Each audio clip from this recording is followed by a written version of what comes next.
Welcome to Catalyst Church. We're so excited that you're here with us today, and we really are a family. We are a bunch of friends. We're just trying to do life together, and our aim here, our mantra here is that we want to be agents of change. And we know that change happens in relationships. We know that encouragement and inspiration happens when you have friends, when you have people who are doing life with you. And here at Catalyst, we don't just want to be spectators. We want to be participants. We want you to participate. We want you to get in the game of life, the game of changing how people embrace God and engage our community. So we're so happy you're here. We want you to know that you can call us at any time. We want to be those 3 a.m. friends. When there's an emergency, you know that there are people who will come to help you, people who are there for you. And that's what we are here at Catalyst Church. You know, this week I was spending some time with a friend, and we were together, and he introduced me to a relative of his that joined us, and you know, her name is Sarah, and we were talking about what I do as a pastor and how I'm trying to help people to embrace God and how I'm trying to help people to engage their community, and started talking to her about her own view of God, her relationship with God, her experiences with God. And you know, she began to share that she kind of grew up, you know, faithful and trying to really pursue God, not understanding everything, but having a positive view of God. And as she got into adulthood, you know, she's in her early 20s, and she got done with school, and she got back home to live with her parents, and then all of a sudden one day her mom got up and just abandoned, just left her and her father.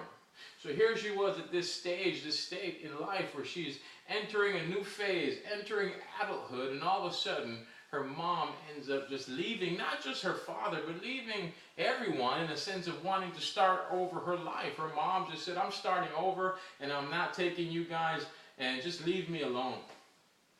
So the feelings of abandonment, the feelings of bitterness, of hatred began to creep in, and she said she dealt with that for some time, and then she got pregnant, and she began to channel her hopes and her dreams into this unborn child, into her first child. She talked about how she loves kids, and she just was so excited about what the future held, and then tragedy struck. A few weeks into the pregnancy, she suffered a miscarriage. The question of why, the question of how.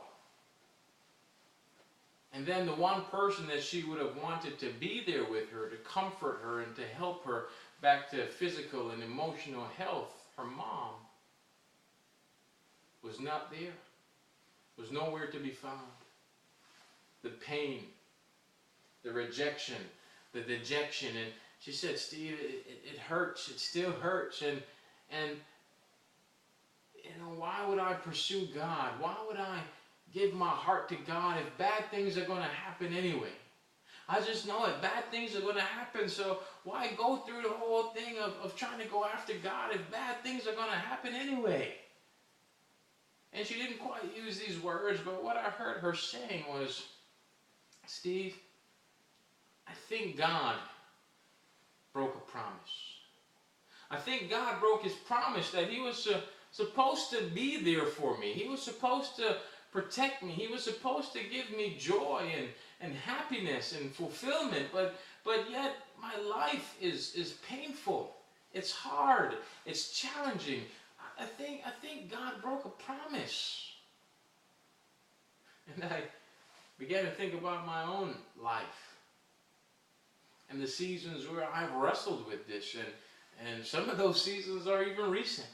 But I think about a time where I just graduated university, and there are two things I wanted. I used to pray about my M&Ms, my ministry and my marriage.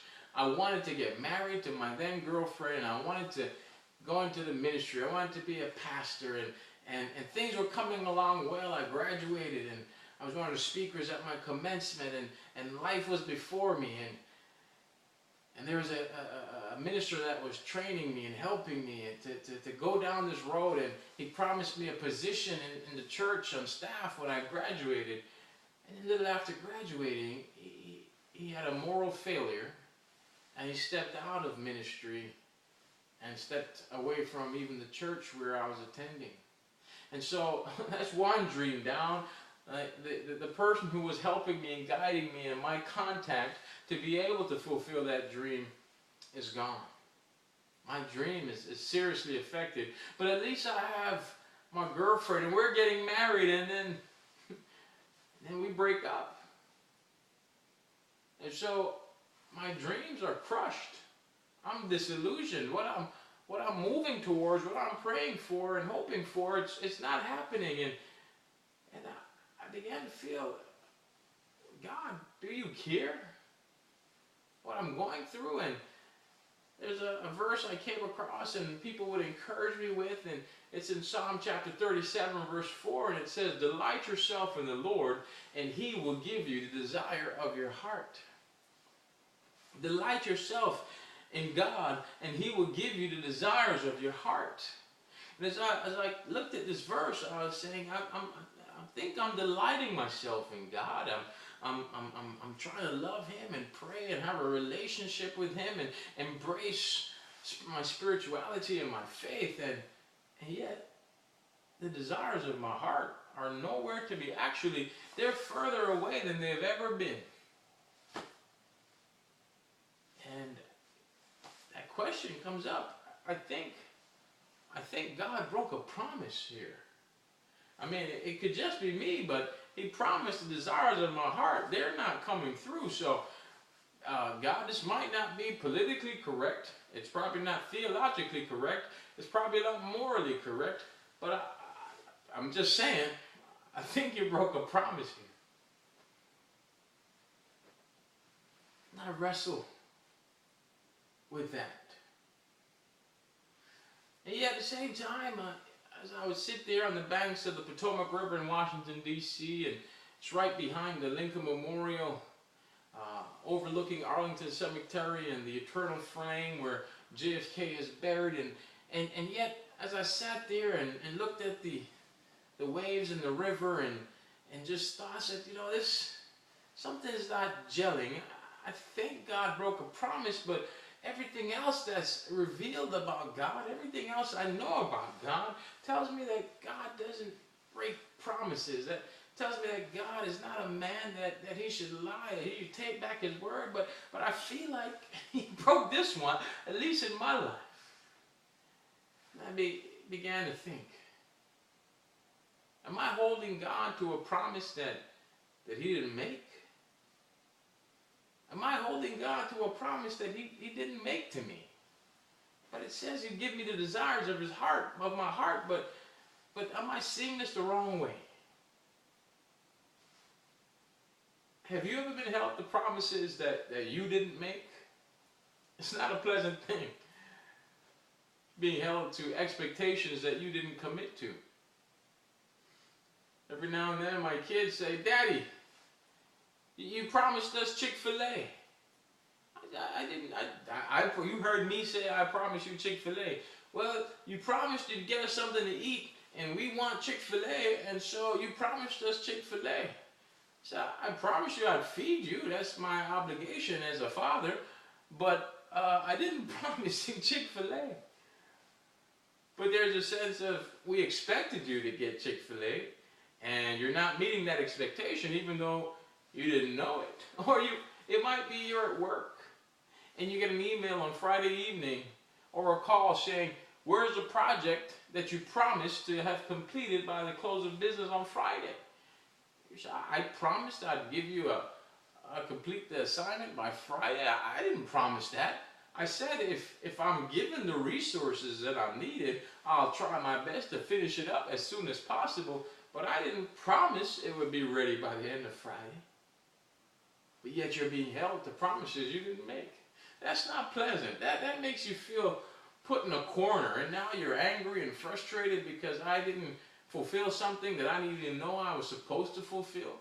Or maybe sometimes you hold other people to promises that they didn't make. Sometimes I remember about my wife saying one day, when we get home later on this evening, let's spend some quality time.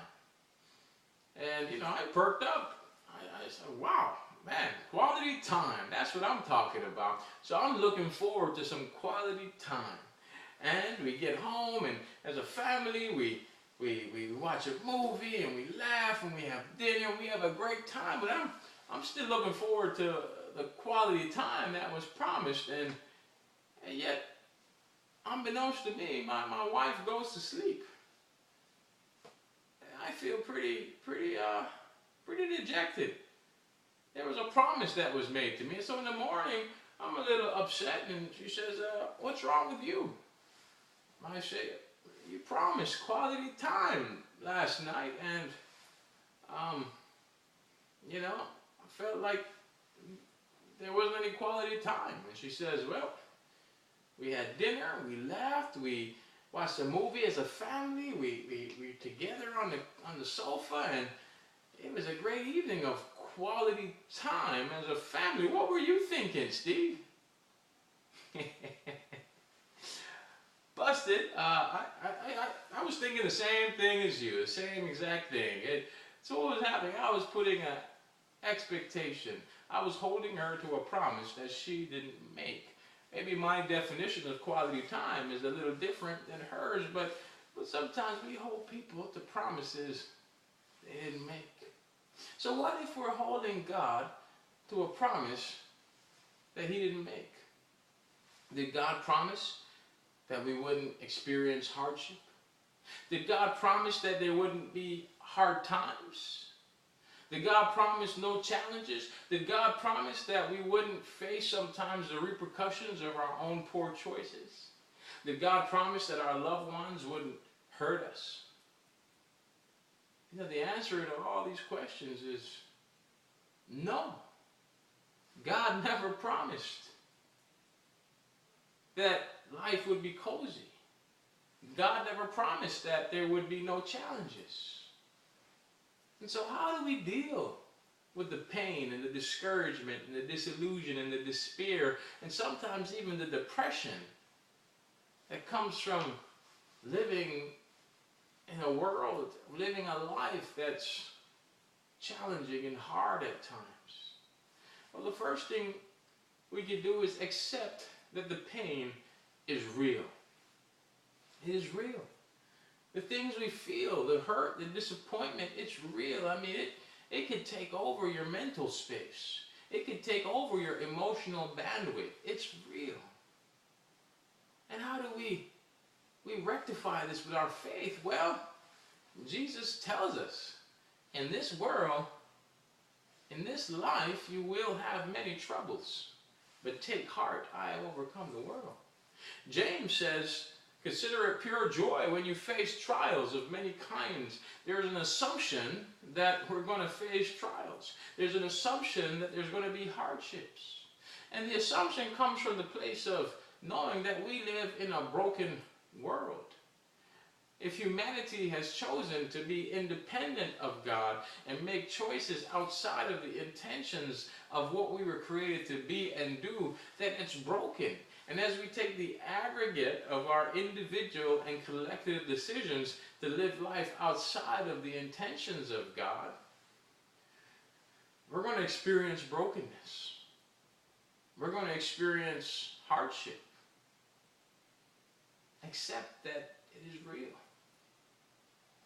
The second thing we could do is consider the promise that God did make.